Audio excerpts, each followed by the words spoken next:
vos también administradora, porque la verdad... Yo voy admitiendo, ahí hay compañeras en la sala de espera. Me encanta sala de espera. ¡Qué agrandada! Tiene que Me dice que sí, que no se está viendo. Sí, aparece que... Desarrollo social está. Sí, ahí está. Yo también estoy viendo. Bueno, bienvenidas a todos quienes se van sumando.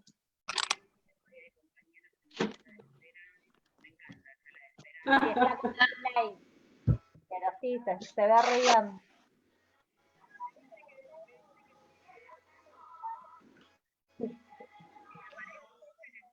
Ay, ¿suena de fondo Ahí las muchachas peronistas? Para ustedes, para ustedes. La cortina. A ver, el volumen un poquito más alto que no escuchamos bien. ¿A le gustó? Lo dejo. Sí. Nati.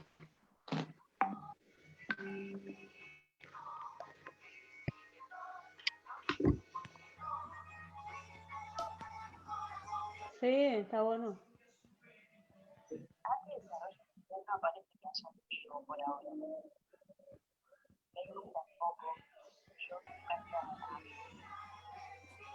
Ahí aparece que ATE está transmitiendo en vivo. Sí.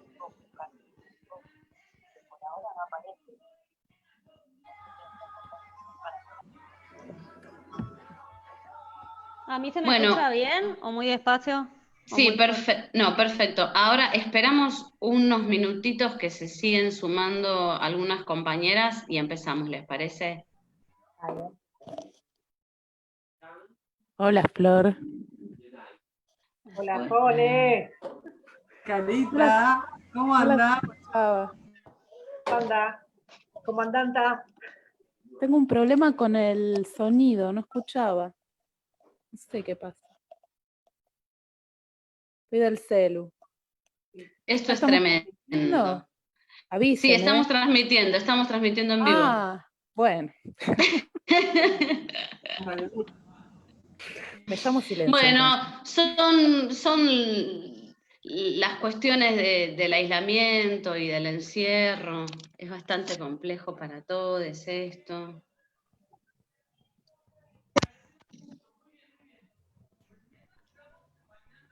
¿Tu niño duerme, Juli?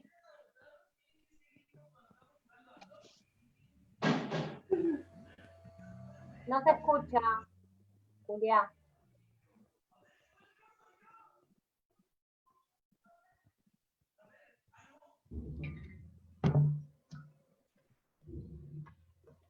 Sí.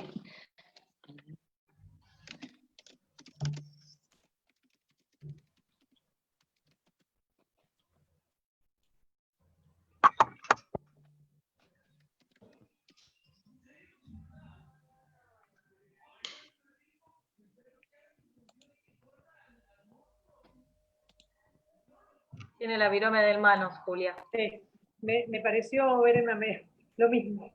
¿Se la habrá dado Sole? Sí, seguro. Sí.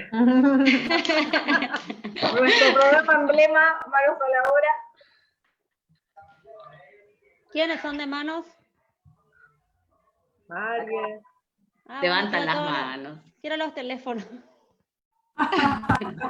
Ayer me fui a una reunión, me volví loca. ¿Cómo? ¿A dónde estás? Ayer me fui a una reunión en Vilela, que es una localidad que está acá al lado de Resistencia, y bueno, están a full con el tema de poner manos a la obra.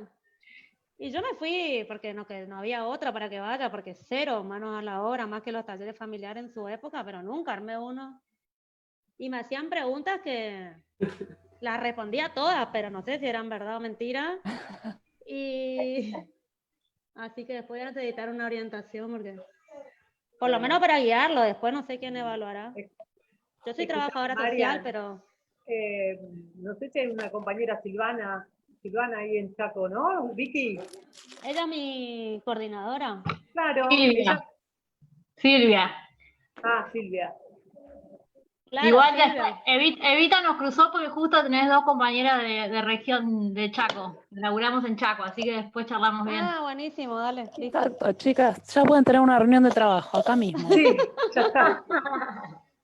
Ya se ponen a formular.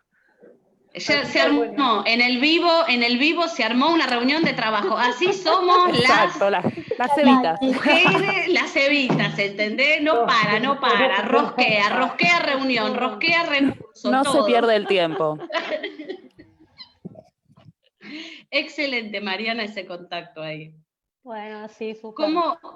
¿Cómo venís, Juli, con el micrófono? ¿Ya está Julita? Sí. Ay, no la estoy con el teléfono y no aparecen todas. ¿Sabes? Se escuchó en un momento y ahora no se vuelve a escuchar. Sí, a ver. No. No. Si no, que viste que a veces probamos salir y volver a entrar. Porque ella no se escucha. Nos escucha, pero no la escuchamos. Sí, ahí está probando los auriculares. Sí, ahí salió para volver a entrar. Y sigue llegando gente que se está sumando a la reunión, seguimos esperando.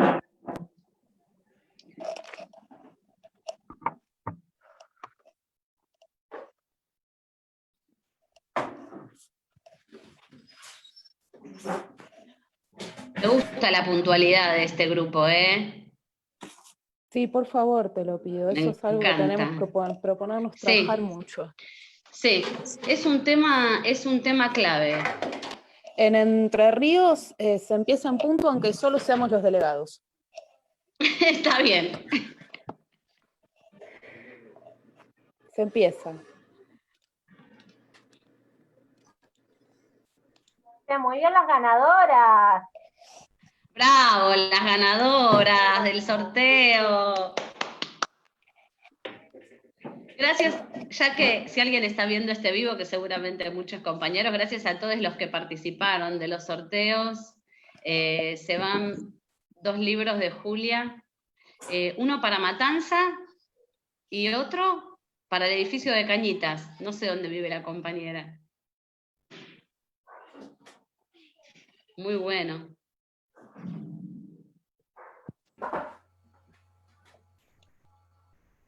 ¿Ahora?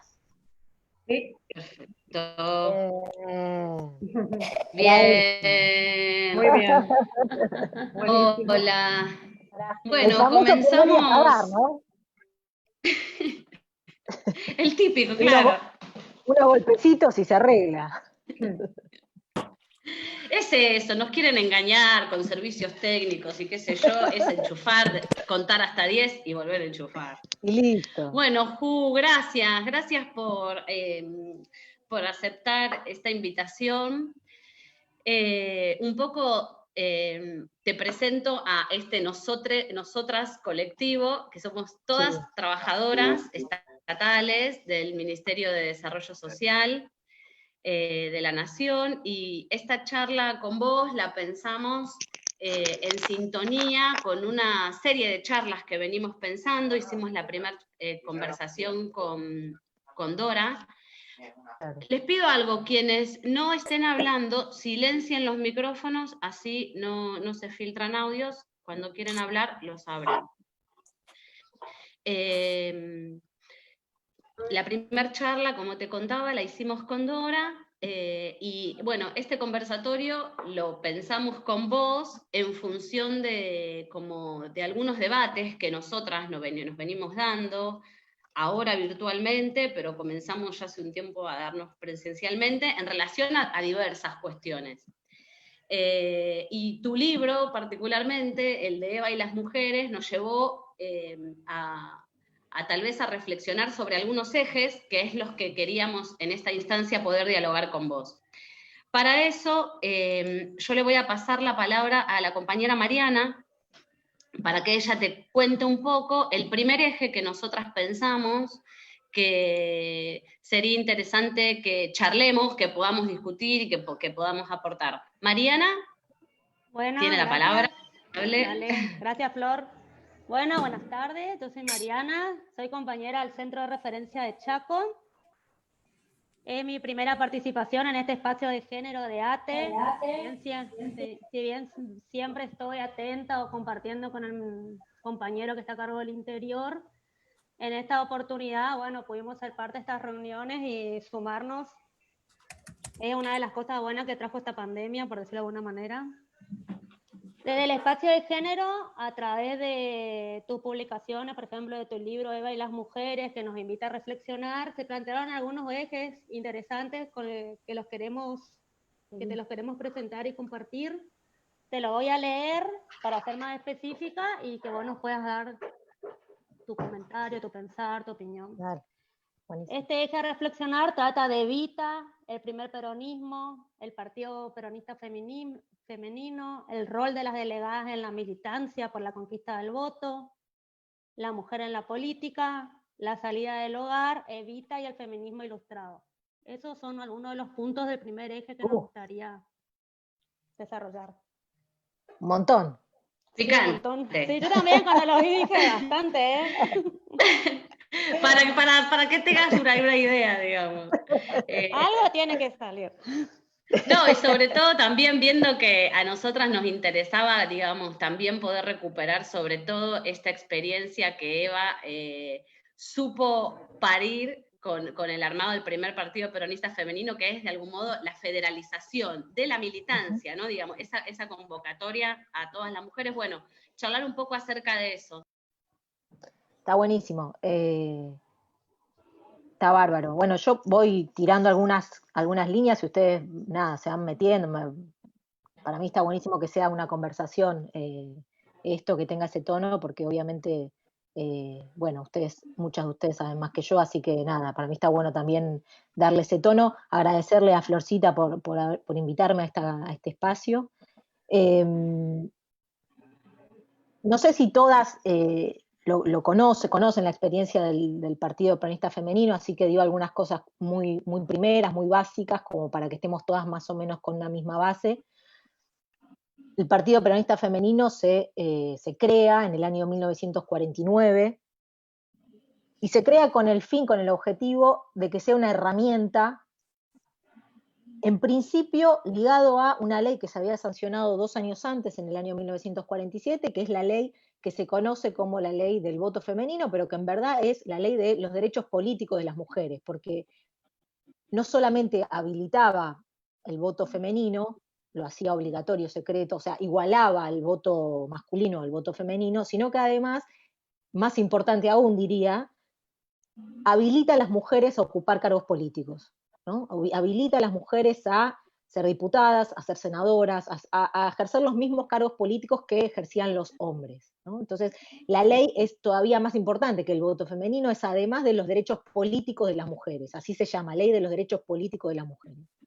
Esta ley, que se sanciona en 1947, tiene como primera elección en donde las mujeres pueden votar en el año 1951, es decir, hay 4 años en el medio entre la sanción de la ley y que las mujeres pueden votar a nivel nacional, 4 años que se dan en el medio de distancia, podríamos decir, entre una instancia y la otra.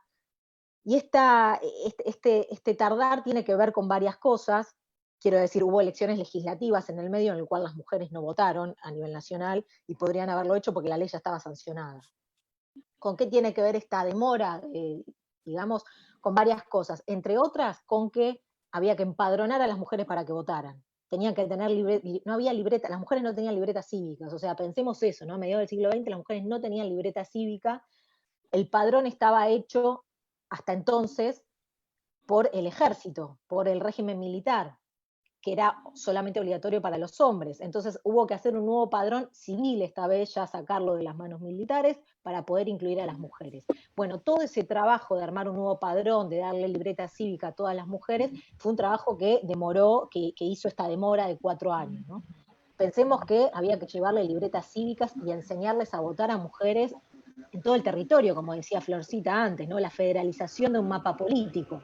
Mujeres de los pueblos más distantes de la Argentina tenían que aprender a votar. Quizá ni siquiera habían ido nunca a la escuela a votar, bueno, ahora tenían que empezar a ir a la escuela a votar por primera vez.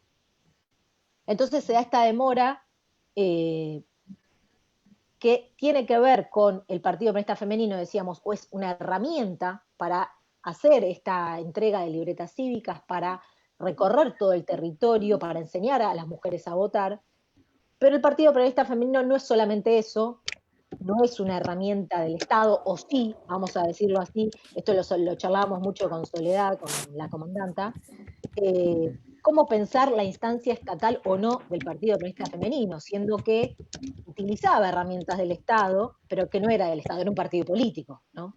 Bueno, había una cosa ahí medio de mezcla en el medio, como la Fundación Eva Perón, podríamos decir en algún punto, que no era del Estado, pero era del Estado. Perdón, chicas, Sí. no anda ni el audio ni la imagen. No sé si le está ocurriendo a todas. Soy Victoria. No, Victoria, no estamos oyendo bien el resto. Victoria Tal vez Bacchini. ¿Querés salir y volver a ingresar?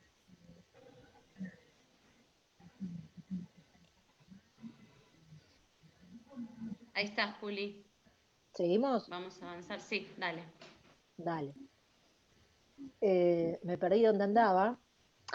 Que el Partido Peronista Femenino también tenía como objetivo, de alguna manera, capacitar a las mujeres para que puedan votar en esas elecciones, en las siguientes elecciones, pero también, de alguna manera, hacerlas militantes, ¿no? O sea, sumarlas a participar de la política, diríamos, de un tono más suave. Sumarlas al peronismo, sumarlas a una tarea política, ¿no?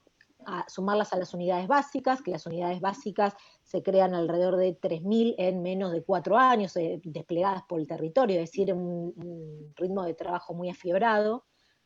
Y se crean unidades básicas en todo el territorio, ¿no? En pueblitos muy chiquititos, y la voluntad era que estas mujeres se sumaran no solamente a capacitarse sobre cómo votar, sino también que, insisto, tengan actividad política en estas unidades básicas. Actividad política que tenía que ver con juntarse en la unidad básica a charlar, a veces, ¿no? O, bueno, capacitarse en otras cosas, en otros rubros, en oficios, pero básicamente tenía que ver con el juntarse, con lo que hacen ustedes en los Zoom, ¿no? O sea, con la tarea política que conocemos todos los que de alguna manera estamos cercanos a la política. Entonces se crea un partido que es bien distinto en este sentido, es muy interesante, es distinto incluso al Partido Peronista de los hombres, ¿no? Que tiene una estructura muy vertical, recontra vertical, cuyo centro y cabeza es Eva, y que para abajo se despliega como una pirámide donde la base va respondiendo siempre al escalón anterior, digamos, una pirámide hecha de delegadas, subdelegadas, y por abajo las mujeres que participan en el rubro más bajo, digamos, más base. Y digo, el Partido Peronista no tenía el de los hombres no tenía esta estructura para nada, porque se había armado el Partido Peronista de los hombres a partir de conglomerar distintas agrupaciones, distintos partidos, distintos sindicatos que ya existían antes. El Partido Peronista Femenino, al ser una creación enteramente nueva y tener en la cabeza a Eva Perón, tiene esta estructura recontra vertical, ¿no? Vertical y diría tentacular en el sentido de pulpo, ¿no? De tentáculos, de desplegarse por la mayor cantidad de lugares del territorio nacional. Y en este sentido también es interesante que me parece que esto era sí una obsesión de Eva, lo de llegar a los espacios más recónditos del país, porque también es una estructura que repitió en la Fundación Eva Perón. En la Fundación Eva Perón, Eva repite esta estructura con las llamadas células, que las células eran grupitos de 3, 4 personas, 3, 4 mujeres, que lo que hacían era viajar por todo el territorio, o sea, cada célula tenía obviamente asignado un lugar distinto, viajar a distintos lugares del territorio nacional y, bueno, ver qué demandas había ahí, ¿no? Qué necesidades, qué derechos hacían falta que la fundación se pusiera al hombro, resolver o responder a distintas cuestiones. Entonces quiero decir, me parece que tanto la fundación como el partido lo que muestran es que en Eva había una obsesión por llegar a esta federalización que mencionaba antes Flor, y que me parece que es muy, muy exacta esa descripción, ¿no? Me interesa decir también que no existía, no solamente el Partido Peronista de los hombres tenía esta estructura, sino que no existía prácticamente en el mundo un partido de mujeres, partido político de mujeres que tuviera esta estructura, ¿no? Siempre se lo asemeja a otra cosa, a otra experiencia de mediados del siglo XX o previa, siempre estaban hablando de anexos, ¿no? Un sindicato que tenía una rama femenina, un partido como el Partido Socialista que tenía una rama femenina, pero siempre esto, ¿no? Como un apéndice, como un anexo, como algo extra. En cambio acá lo que se arma es un partido en igualdad de condiciones que los otros, que el masculino, y que además, insisto con esto, la estructura recontrapolítica de responder a una líder, responder a una jefa política, y también responder a sus órdenes, ¿no? No sé si voy bien por acá, ustedes me dicen, si hay alguna pregunta, un comentario, me gustaría Ahora, situar la experiencia. sí, Julia, quizás sumando al recorrido que estás haciendo quizás por las delegadas y las subdelegadas, preguntarte qué pasaba con esas mujeres, cómo ejercían esto con relación a sus casas, a sus hogares, a su familia, cómo era esa incorporación a la política. Bueno, lo que se sabe es que acá hay que diferenciar lo que eran las experiencias de las grandes ciudades, ¿no? De lo que era en el resto del país, ¿no? Quizás en los pueblos de menos habitantes o en las provincias más alejadas o en los territorios nacionales que había todavía en ese momento, porque lo cierto es que era más difícil para las mujeres de pueblo ejercer la política que para las mujeres de las grandes ciudades, donde de hecho en Buenos Aires sobre todo, bueno, en Córdoba un poco también, había ya algunos grupos feministas desde el principio del siglo XX que venían militando, entonces ya había cierta... ya se había visto a mujeres en la política, vamos a decirlo así, no era algo totalmente nuevo. En cambio, en los pueblos más alejados, en las provincias más alejadas, bueno, esto fue un cimbronazo importante, ¿no?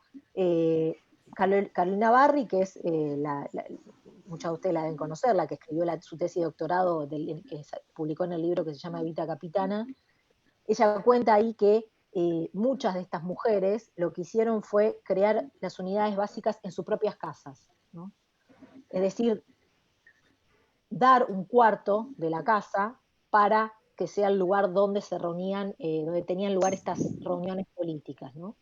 Y es interesante ahí que se pueden pensar que de alguna manera lo que hizo el peronismo con las mujeres fue invitarlas a participar de la política, invitarlas a sumarse al espacio público, invitarlas a salir del hogar, salir de las tareas de madre o de ama de casa, para pasar a ser militantes políticas, pero también es un doble movimiento, digamos, ¿no? Al mismo tiempo que las invita a salir, mete la política en la casa, ¿no? De alguna manera es como en un mismo movimiento se dan estas dos cosas juntas, ¿no? Porque, bueno, la unidad básica terminaba funcionando en la casa de estas mujeres, que es muy interesante que para el Partido Peronista Femenino era casi taxativo, era a rajatabla que no podían entrar los hombres en esas reuniones, que no podían entrar los hombres en esas unidades básicas, entonces era cooptar un cuarto de la casa y decirle al marido, decirle al hijo, decirle al tío, a quien sea, hombre, vos no podés entrar a este cuarto, ¿no? De alguna manera, bueno, significó, por supuesto, una ruptura muy importante en muchas vidas individuales, ¿no? Obviamente a nivel social y político nosotros lo podemos pensar, pero pensando a nivel individual, que era tu pregunta, significó muchísimo, ¿no? Pensemos que muchas de estas mujeres a las que apuntó, sobre todo el primer peronismo, son mujeres trabajadoras, mujeres amas de casa, eran mujeres que por primera vez en su linaje familiar comenzaban a participar de política. Ni su madre, ni su tía, ni su abuela habían participado jamás en política, no habían votado, quizás ni siquiera nunca les había interesado. Entonces, generar eso de pronto, una unidad básica en tu propia casa, wow, ¿no? Era tremendo quilombo. Y Carolina Barri no profundiza demasiado en esto, pero hay alguna que otra historia de vida que se cuenta en esa tesis de doctorado que lo que muestra es que efectivamente a estas mujeres les costó mucho, ¿no? Eran acusadas de prostitutas, muchas de ellas, por participar de cosas de hombres, y muchas de ellas también se implicó su separación de sus maridos, ¿no? implicó rupturas en todo sentido, ¿no? En el sentido individual de la historia de vida de muchas de estas mujeres y también social, ¿no? Insisto, tener que cargar con todo lo que se le decía a Eva, digamos en mayúscula, que era prostituta, que era una revista, que solo le interesaban las joyas, el poder, etcétera, etcétera, también se les adjudicaba a estas mujeres en tamaño micro, digamos, ¿no? En escala de pueblo. Así que me parece que cuando posamos la lupa, sacamos la lupa de Eva, que también es un ejercicio interesante ese, ¿no? Y poner la lupa en estas delegadas, en estas subdelegadas, bueno, es bien interesante también ver cómo el odio y el rechazo que se generaba para con Eva también lo tuvieron que sufrir estas mujeres, ¿no? Cosa que Eva estaba atenta y Eva lo sabía y justamente por eso quería protegerlas tanto, ¿no? Muchas de estas delegadas y de estas subdelegadas, sobre todo las delegadas, eran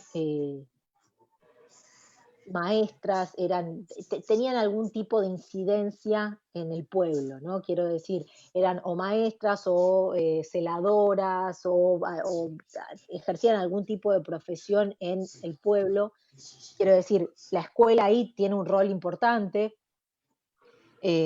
pero quiero decir, había como una incidencia social ya de estas delegadas o subdelegadas que conocían a otras mujeres que luego esa tarea política se hacía mucho más amena, digamos, ¿no? ¿Había una mano levantada ahí, puede ser que vi? Pensaba, Sí, la mía, perdón. ah, Perdón. Había levantado la mano, Flora, una cosita que tenía que ver con completar esta idea de que esta formación del Partido Peronista Femenino también tuvo su continuidad histórica en el rol de las mujeres en la resistencia peronista. De alguna manera eso aparecía como lo del subsuelo de la patria liberada era realmente así, por ahí, por ese lugar, ¿no? Por las raíces. Eso nada más quería acotar. Está buenísimo. Está buenísimo. Evidentemente lo que abre esta experiencia histórica es muchísimo, pero también es interesante analizar cómo se intenta clausurar esta experiencia, ¿no? En el sentido de que queda abierto en la resistencia, pero también es cierto que después es una experiencia muy poco reivindicada, ¿no? Por el propio peronismo, digo. Tenemos como movimiento el peronismo, la primera presidenta mujer, que fue Isabel Perón, y sin embargo, en los 70 no se reivindicaba mucho esta experiencia del Partido Peronista Femenino, ¿no? Y me parece que ahí hay algo interesante para pensar ahí también, ¿no? ¿Qué pasa con el peronismo posterior, la década de los 60, la década de los 70, que no se reapropia de esta experiencia tan importante, tan vanguardista de alguna manera, aun cuando tuvo una primer presidenta mujer en ese entonces, ¿no? Hay algo, una cuestión de género, una cuestión de patriarcado que podríamos pensar en la forma de entender la política, que se continúa incluso en la década del 70, obviamente hasta fines de los 90. Este número es interesante, ¿no? La conformación del Congreso, la cantidad de mujeres que había en el 55 se llega a repetir solo y únicamente a fines de la década de los 90, gracias a la ley de cupo, ¿no? Es decir, en 40 y pico de años no se vuelve a repetir el número de mujeres que había en el Congreso. Y en la fines de los 90 se logra gracias a una ley. Entonces, es interesante pensar qué pasa en el medio, insisto, obviamente ni que hablar con la política y las mujeres, pero quiero decir, para el propio peronismo me parece que es la pregunta que hay que hacerse, a lo que nos interesa pensar el peronismo, ¿qué pasa con el propio peronismo que esta experiencia la deja casi olvidada en el 55 o, como dijo María recién, dejó sus raíces en la resistencia peronista, pero que después no se desarrolla mucho más, ¿no? Es una experiencia que queda casi en el olvido, ¿no? Que se ha retomado prácticamente en los últimos años, pero que el peronismo no ha hecho bandera de eso. Pienso, por ejemplo, en la agrupación Montoneros, ¿no? Que quizás es la agrupación que más radicalizada, más de izquierda fue dentro del peronismo, no hace Montoneros de esta experiencia una bandera, ni cerca. Entonces, me parece que hay preguntas para hacerse desde el presente, más ya en línea histórica avanzando en el tiempo, que tiene que ver con eso, ¿no? Que tiene que ver con la relación entre el peronismo y el feminismo, que tiene que ver con el peronismo y las mujeres, cómo fue la relación. Bueno, cuando vamos al primer peronismo nos encontramos que el peronismo habilitó una enorme cantidad de posibilidades, de derechos y de conquistas para las mujeres, pero que sin embargo esto después salvo el momento de la resistencia, como decía María recién, queda en el olvido. Entonces, digo, ahí hay algo para pensar, que obviamente la respuesta más inmediata y más simple que uno puede dar es el patriarcado, ¿no? Como siempre. Pero me parece que hay ahí algo todavía que se le puede dar un poquito más de vueltas, un poquito más de rosca, para pensar este vínculo entre peronismo y feminismo, ¿no? También al revés, también uno podría decir por qué el feminismo nunca se hizo cargo de la figura de Eva, porque es algo muy reciente, recién eso, esa reivindicación de Eva como alguien que habilitó los derechos de las mujeres, alguien que peleó por los derechos de las mujeres. ¿Por qué es algo de los últimos años y el feminismo de los 80, de los 90, no hacía una bandera de Eva Perón, ¿no? Bueno, digo, para los dos, tanto para el feminismo como para el peronismo, les cabe esta pregunta, les cabe este problema, me parece. Que, insisto, es un problema que podemos ver en este presente, quizás porque en este presente sí encontramos que hay más puntos de conexión entre uno y otro, pero lo que encontramos es que esta conexión entre feminismo y peronismo recién la volvemos a encontrar en del 46 al 55, no después, ¿no? Como si se armara un paréntesis en el medio, donde, bueno, ahí tenemos un problema para pensar, ¿no? Y para hacernos cargo los peronistas y las feministas también, las dos cosas, me parece. Si me permiten, Julia, y aquí quizás que nos cuentes un poquito cómo fue Evita y el feminismo ilustrado y toda su trayectoria y toda su experiencia política siendo una, digamos, Evita, vanguardia, y digo, cómo se llevaron con estas mujeres ilustradas, feministas, académicas. Buenísimo.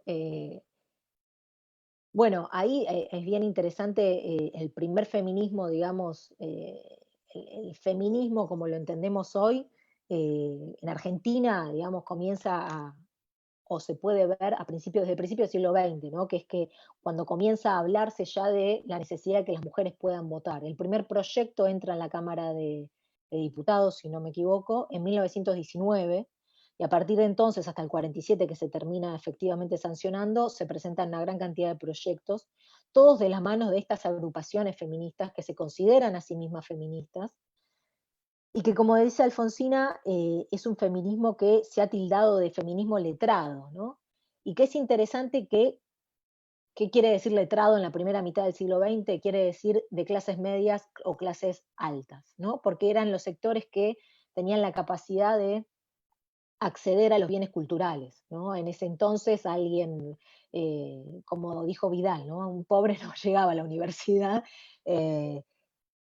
Y bueno, entonces en ese sentido el feminismo era un movimiento, era un conjunto de ideas que manejaban un grupo de mujeres que obviamente eran mujeres de un sector social determinado, y que a este sector social al que le interesó particularmente al peronismo hablarle, que eran las mujeres amas de casa, que eran las mujeres de pueblo, que eran las mujeres de las masas, jamás tuvo como interlocutor ese feminismo letrado. Es decir, eran dos sectores sociales que no se hablaron durante la primera mitad del siglo XX, ¿no? Quizás las anarquistas fueron la agrupación que más interés tuvo en generar algo con estas mujeres, pero no rindió sus frutos esta relación, digámoslo así, ¿no? Estas agrupaciones, pasa algo bien interesante a partir de que Perón llega a la Secretaría de Trabajo y Previsión, a partir del año 43, Perón empieza a hablar de la necesidad de que esta ley se sancione, ¿no? Siendo secretario de Trabajo. 3 años antes de llegar a ser presidente, Perón empieza a decir que esta ley tiene que salir. Hay un discurso particular que lo marca, que es en el 44, que de hecho él va al Congreso y da un discurso en donde lo dice muy claramente. Y la reacción que genera es que estas agrupaciones se oponen, ¿no? Lo que dicen es, no queremos que esta ley salga, la ley del voto femenino, salga de manos de una dictadura. Recordemos que en el 43 hay un golpe de Estado de un grupo de sector nacionalista del ejército, que viene a terminar con la década infame, la llamada década infame. Entonces lo que dicen estas mujeres, pensando también en lo que estaba pasando en Europa, recordemos en Europa se está desarrollando la Segunda Guerra Mundial, están en auge los fascismos, ¿no? Hitler, Mussolini, Franco y demás. Entonces lo que ven rápidamente estas mujeres del feminismo letrado es un reflejo de Perón en estos fascistas, ¿no? Dicen, Perón es una réplica de lo que está pasando en Europa, pero en Argentina, es un fascista más. Entonces dicen, no queremos apoyar una ley que es sancionada por un fascista. Es interesante que la lectura que hace Marisa Navarro, que es una de las mejores biógrafas de Eva Perón, ella dice, las feministas, las agrupaciones feministas, al negarse a apoyar esta ley, a ir en contra incluso de esta ley, ¿no? O sea, no solamente no la apoyan, sino que van en contra de esta ley, la sanción de esta ley, firman su muerte, dice Marisa Navarro. ¿Por qué? Y bueno, porque por lo que estuvieron peleando 40, 50 años, digamos, está lográndose que finalmente se sancione, y si ellas, sin embargo, se oponen, ¿no? Entonces, de alguna manera, le regalan al peronismo sus banderas. Es como si nos hubiésemos opuesto a que salga el aborto durante el gobierno de Macri, ¿no? De alguna manera, haciendo un paralelo medio simple, uno podría decir, aquellas que se oponían a que el aborto sea sancionado en el año 2017, 2018, es como si hubiésemos peleado por el aborto durante 40 años y de pronto viene el gobierno de Macri, habilita la discusión y nos oponemos a que se sancione la ley porque está en la presidencia Macri, ¿no? De alguna manera, me parece que es interesante esto que le pasó al feminismo letrado a principios del siglo XX para pensar qué pasa en el presente con esa ley, ¿no? ¿Qué pasa hoy? ¿Cómo pensamos la ley del aborto también a la luz de eso que pasó en el pasado, ¿no? Bueno, nada, Victoria Ocampo, Alicia Moro de Justo, una serie de mujeres que en ese momento fueron muy antiperonistas, quedaron básicamente marginadas de toda esta experiencia que fue la incorporación de miles y miles de mujeres a la política, ¿no? Alicia Moro de Justo, entre paréntesis, participa de los comandos civiles en el año 55 a favor del golpe de Estado. Entonces digo, ahí se genera una tensión entre, quiero decir algo, ¿no? Para marcar bien los términos, Eva Perón nunca se consideró a sí misma feminista, ¿no? Justamente porque estaba enfrentada de alguna manera a estos grupos a los que veía como mujeres oligarcas que se pasan la tarde leyendo y no les importan las mujeres de pueblo. De hecho, las pocas menciones que hace al feminismo, no todas, pero algunas de ellas son bardeando al feminismo, ¿no? Digámoslo así, porque también tiene mucho en la cabeza, y esto lo dice en La razón de mi vida, el feminismo inglés, el feminismo británico, que eran recontra punk en ese momento, era un feminismo de armas tomar, y Eva no quería para nada que la equiparen con eso, ¿no? Entonces por eso también esta cosa de marcarse como nosotras no tenemos nada que ver con eso, y es bien interesante ahí para pensar esto, ¿no? Porque mucho se toma La razón de mi vida y estos textuales de Eva, ¿no? Se los recorta, se saca 2 o 3 oraciones y se las cita como diciendo qué patriarcal que era Eva, qué conservadora que era Eva, ¿no? Tenenbaum lo hace mucho esto. Sin leer el texto entero, ¿no? Sí, primero sin leer el texto entero desde ya, porque La razón de mi vida, si bien dice estas cosas, también dice el trabajo de ama de casa debe ser remunerado, ¿no? Algo que sigue siendo un tema pendiente hoy, o sea, lo dice en el año 47, es como recontra de vanguardia, pero además no se lo piensa, esta forma de hablar de feminismo de Eva, no se la piensa en este contexto, ¿no? En el enfrentamiento con estas feministas letradas, con lo que está pasando en Gran Bretaña con las feministas, y además también porque, y la hipótesis de Carolina Barri ahí es interesante. Carolina Barri lo que dice es que a Eva, lo que les mencionaba antes, ¿no? A Eva le interesaba cuidar la forma en que estas mujeres ingresaban a la política, le interesaba cuidarlas, no les interesaba vamos a matar a todos los hombres, no, más bien les interesaba que ese ingreso a la política sea cuidado, que no genere conflicto, que estas mujeres no tengan que sufrir lo que ellas sufrían carne propia por parte de los opositores, ¿no? Entonces, de alguna manera, no se reivindicaban feministas también por eso. Y también ahí decir que, si bien uno no es académico, una no es académica para nada, decir que hay que decir que el término feminismo no significaba lo mismo a mediados del siglo XX que lo que significa hoy, ¿no? Y ahí en ese sentido sí es interesante pensar a qué llama Eva feminista y a qué llamamos hoy feminista, ¿no? A mí a veces me hacen la pregunta de, bueno, está bien todo el libro, todo esto, pero ¿Eva era feminista o no? Bueno, qué sé yo, si lo vemos con los ojos de hoy, de lo que significa feminismo hoy, sin duda, sí, esa experiencia fue recontra feminista. Pero me parece interesante, cuando vamos más fino y leemos lo que decía Eva sobre el feminismo, tener en cuenta que se trata de otra acepción de la palabra feminismo, ¿no? Me fui por las ramas, ¿no? Un poco. No, está bien. Ahí No. Flor Lluvero Julia, quería hacer.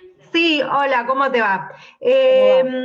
La verdad es que, bueno, me surgía así como una pregunta, a ver si vos, en el hecho de haber escrito y todo sobre Eva también y las delegadas, de qué mecanismos de comunicación tenían, ¿no?, en esa época, y de organización, digo, a nivel federal, porque hoy es tan fácil la comunicación, es más, Mariana ahí contaba que la pandemia nos une también así digitalmente.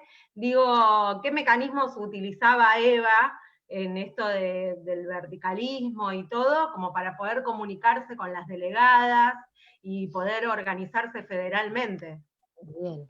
Sí, como decía antes, era todo muy vertical, ¿no? O sea, la comunicación de Eva era con las delegadas, muy de vez en cuando con las subdelegadas. Se respetaba bastante esta estructura piramidal en ese sentido.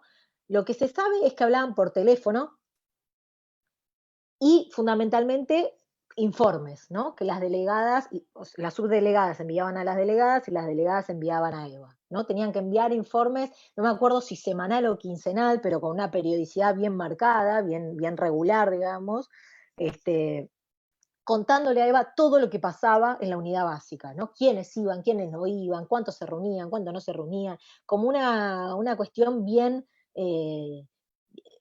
detallada, ¿no? Y bien de Eva de querer estar en todo, ¿no? Esta cosa de quiero que me cuenten absolutamente todo, ¿no?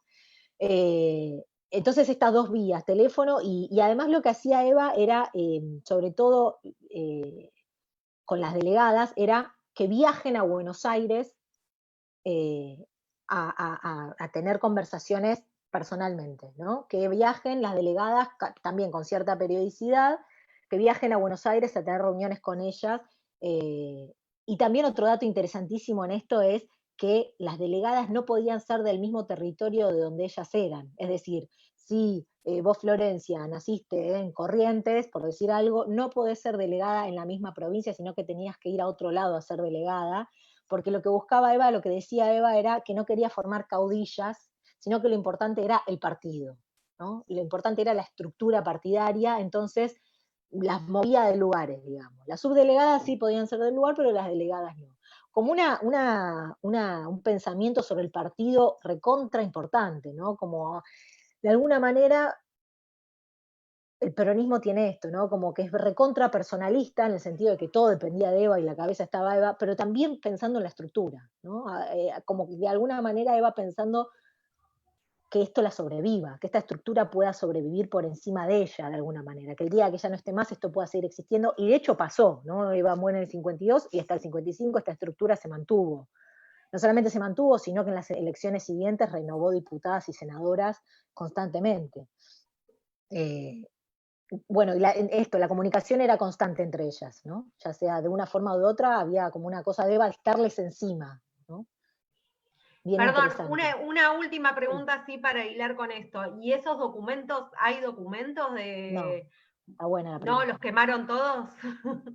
Hay muy pocos. Hay comunicados que sacaba el partido, o sea, una cosa era la comunicación de Eva personal, digamos, y otra cosa eran como los comunicados del partido más de estructura, digamos. Algunos comunicados del partido se guardan, se encuentran. Lo que es interesante respecto de los archivos es que no hay en ninguna institución estatal archivos del Partido Peronista Femenino. Todos los archivos que hay son personales. Y eso es bien interesante para pensar de nuevo lo que decíamos antes de esta experiencia, cómo ha querido de alguna manera ser atomizada, ser borrada, ser olvidada, porque efectivamente uno quiere hoy ir a investigar un poco cómo era el Partido Peronista Femenino, cómo eran estos comunicados, y tenés que ir a tocar la puerta de las familiares de estas delegadas, digamos, ¿no? El Museo Evita tiene algunas cositas, pero muy, muy perdidas. No hay casi archivos sobre esa experiencia, ¿no? Tampoco sobre la Fundación Eva Perón, es muy poco lo que hay. Y es bien interesante esa pregunta, lo hablábamos con Flor Iquis, un poco también, qué pasa con el Estado y esta experiencia, ¿no? ¿Qué pasa con el Estado y su memoria, ¿no? Y ahí hay un problema enorme porque el Estado en Argentina, diría, los estados de la región de América Latina son estados que fueron terroristas, ¿no? Digo, fueron terroristas y que se han dedicado a no dejar huellas de muchas de estas experiencias. Está la famosa cita esa de Walsh, no me la acuerdo de memoria, pero algo así como las clases dominantes se han encargado de que el pueblo que los trabajadores no tengan memoria, que tengan que empezar siempre de nuevo, algo así dice la cita, ¿no? A esa cita de Walsh uno le podría agregar la pregunta por el Estado. ¿Qué pasa con el Estado en ese entonces? Bueno, el Estado, que ha sido tomado por las clases dominantes en varios periodos de nuestra historia, se ha encargado de que no queden muchas de estas narraciones, ¿no? Ahí uno dice... Julia, perdón que intervenga, porque esto tiene que ver ya con el eje 2, que te queremos encauzar por ahí como para hacer la segunda parte de la charla. Si te parece, considerás algo más de lo que fuimos charlando en este apartado, o si querés ya comenzamos con el segundo eje, que tiene que ver con la memoria. No, como les parezca a ustedes. Por mí vamos al ¿Alguna pregunta de alguna compañera o nos vamos ya metiendo quizás un poquito? A nosotros nos convoca, antes de pasar la palabra a Mariela, nos convoca mucho esta charla.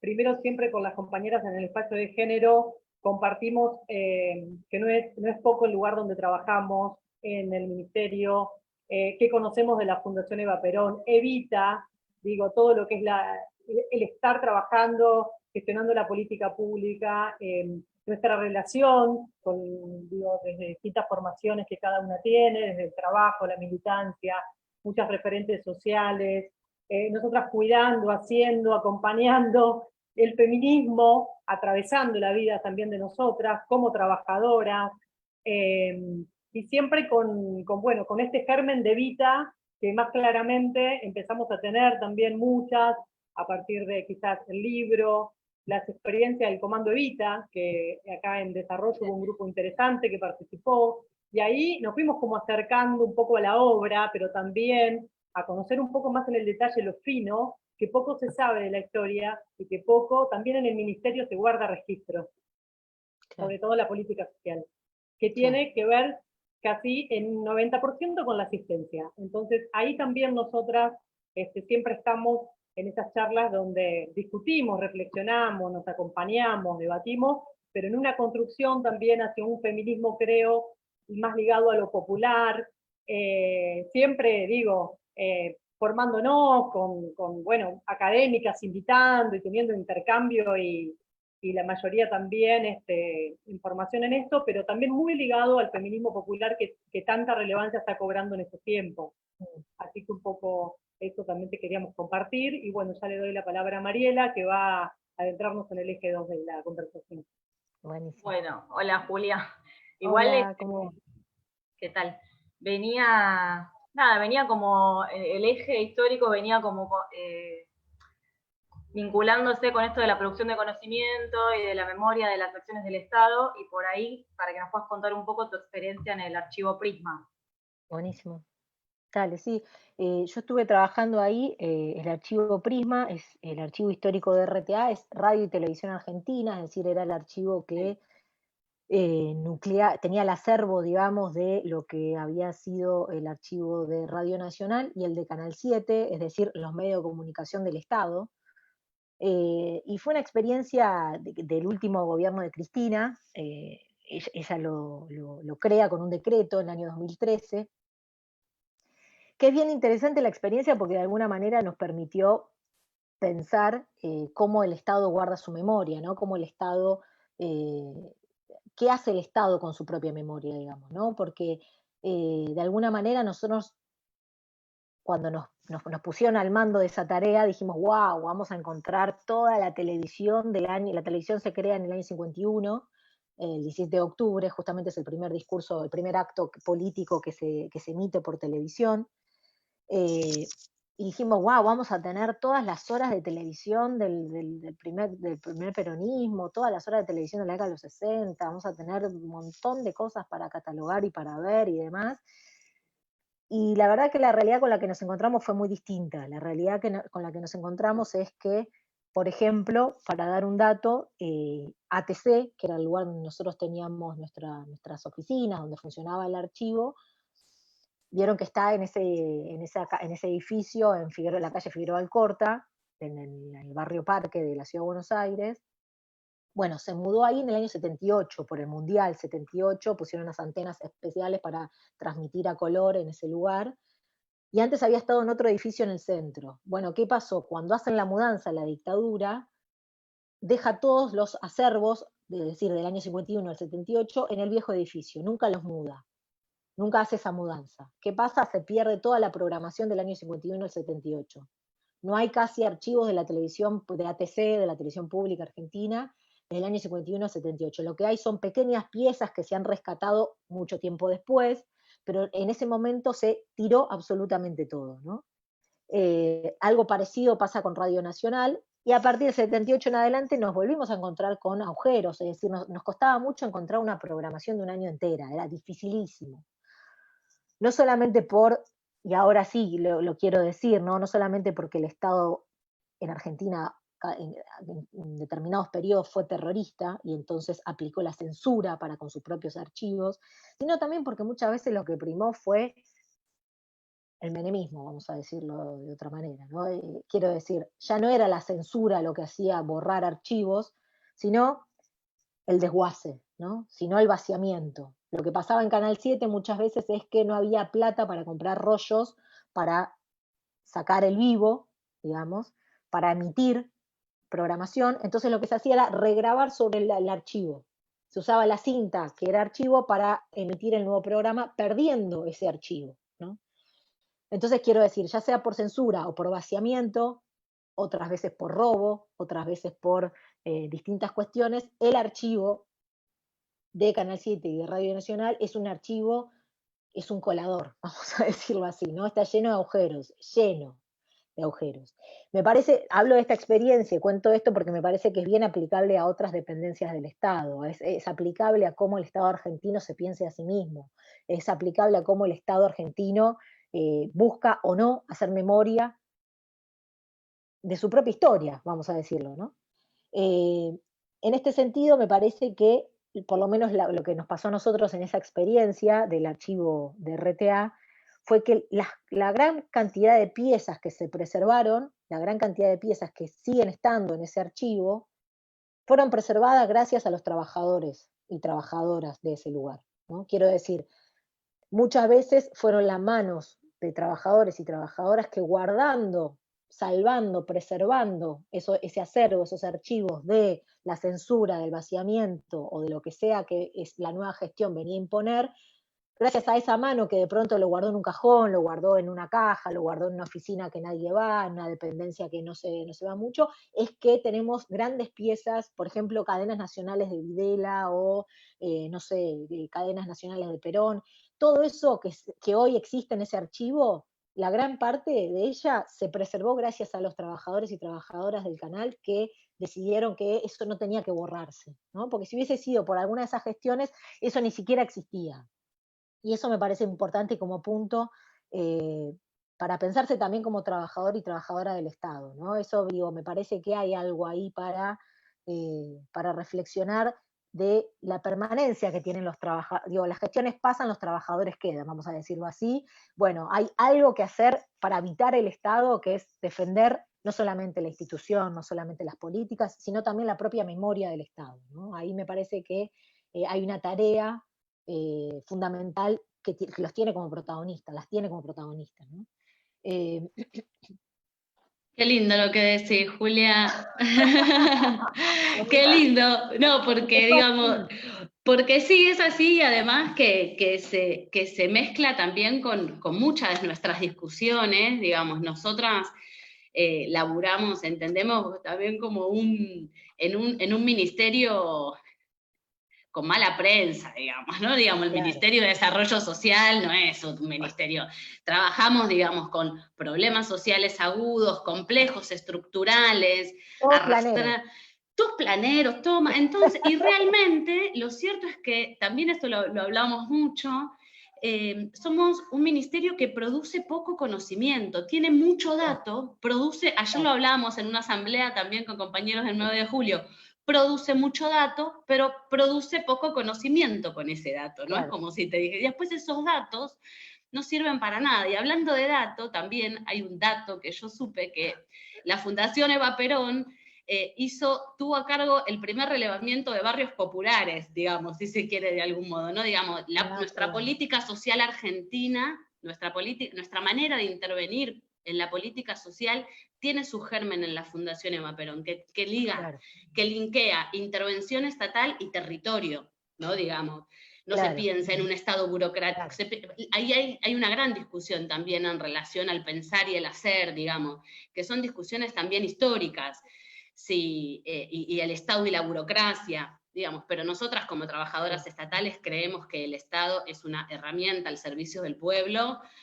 Por eso es que también queremos dar estas discusiones hacia el interior del Estado, y porque además también todas militamos sindicalmente y creemos en un sindicalismo, digamos, y también nos entendemos como hijas de ese germen sindicalista feminista que, entiendo yo, construyó Eva, aún a su pesar, feminista porque esto, arma desde la cooperación, arma desde el todo, desde el conjunto para el hacer. Así que me parece que esta reflexión final que vos traés es hermosa respecto al gran desafío que nosotras tenemos en cómo transformarlo, ¿no? Digamos, no nosotras porque caiga sobre nosotras toda la responsabilidad, pero sí me parece que poder hablarlo y poder hacernos cargos de eso, me parece que también al sindicalismo le abre una puerta que no es generalmente sindical, es la puerta del conocimiento, ¿no? Como que, al sindicalismo también le abre una puerta a través de la cual se tiene que meter a pensar el Estado. Sí, y que no es menor, Florcita, me parece, con lo que cargan, ¿no? Con lo que cargamos, aquellos que creemos profundamente en el Estado como una herramienta de transformación en Argentina, ¿no? Digo, cargamos con un montón, porque fíjate, el otro día lo discutíamos con otros compañeros y compañeras. Hay una memoria respecto de esto de la capacidad del Estado de hacer o no memoria sobre su propia historia, ¿no? Fíjate, en Argentina tenemos una grandísima cantidad de agrupaciones, sociedades, no sociedades anónimas, no me acuerdo cómo es el término, pero digo, Abuela de Plaza de Mayo, Memoria Abierta, el CES, una gran cantidad de centros que tienen su propio archivo sobre lo que fue el terrorismo de Estado en Argentina, ¿no? El Estado tiene lo suyo, pero hasta por ahí no más, ¿no? Está el Conti, tiene algunas cosas, pero hasta por ahí no más. Ahora, una discusión interesante a dar, por ejemplo, sería, Abuela de Plaza de Mayo, ¿debería dar su archivo al Estado argentino? Es una pregunta, ¿no? Yo si soy abuela jamás se lo daría al Estado argentino, porque el Estado argentino fue el mismo que hizo todo lo que hizo, ¿no? Ahora, nosotras, que somos de una generación, digamos, distinta, que venimos, o que nacimos en dictadura o que nacimos en la postdictadura, me parece que podemos pensar al Estado de otra manera, ¿no? Sin borrar, obviamente, que el Estado argentino puede ser tomado también por las clases dominantes, como lo fue el macrismo, ¿no? Pero quiero decir, me parece que en todo caso tenemos que pensar cómo habitamos el Estado, cómo construimos Estado y qué hacemos en los momentos en que el Estado no es amigo, ¿no? Porque me parece que ese es el gran desafío. Porque cuando el Estado es amigo, cuando el Estado es compañero y va con políticas con las que estamos de acuerdo, es mucho más fácil y todo fluye y demás. Ahora, ¿qué pasa cuando el Estado queda en manos lo dirigen manos enemigas, digamos, ¿no? ¿Qué pasa ahí? Me parece que eso es un gran tema a pensar, que en el 2016 nos encontró medio patas para arriba y no pudimos elaborar mucho, pero me parece que la experiencia del macrismo en ese sentido nos tiene que llevar a pensar y hacer cosas distintas, ¿no? Sí, a ver, perdón, perdón.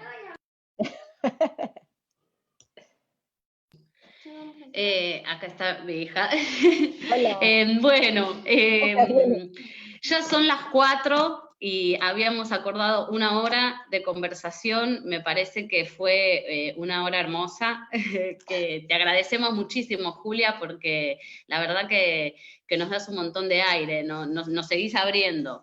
Así que Bueno, sí, me parece que está bueno, tal vez si hay alguna compañera que se quedó con alguna pregunta, la podemos escribir y te la hacemos llegar, Julita, Sí, y en claro, todo caso dale. armamos otra conversa Sí, para otro. dentro de poquito. Dale, ¿Te dale, me parece? encanta.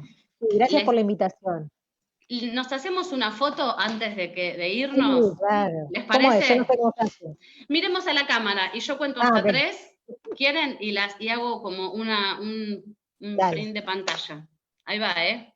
Vamos. ¿Listo? Muy bien. Ahora la comparto. Así todos las tenemos. Bueno, muchas gracias a todas por participar. Chau, Nos chau. mandamos un abrazo grande. Sí, Chau, claro. Ju. Abrazo grande. Chau, Chau, chau. Juli.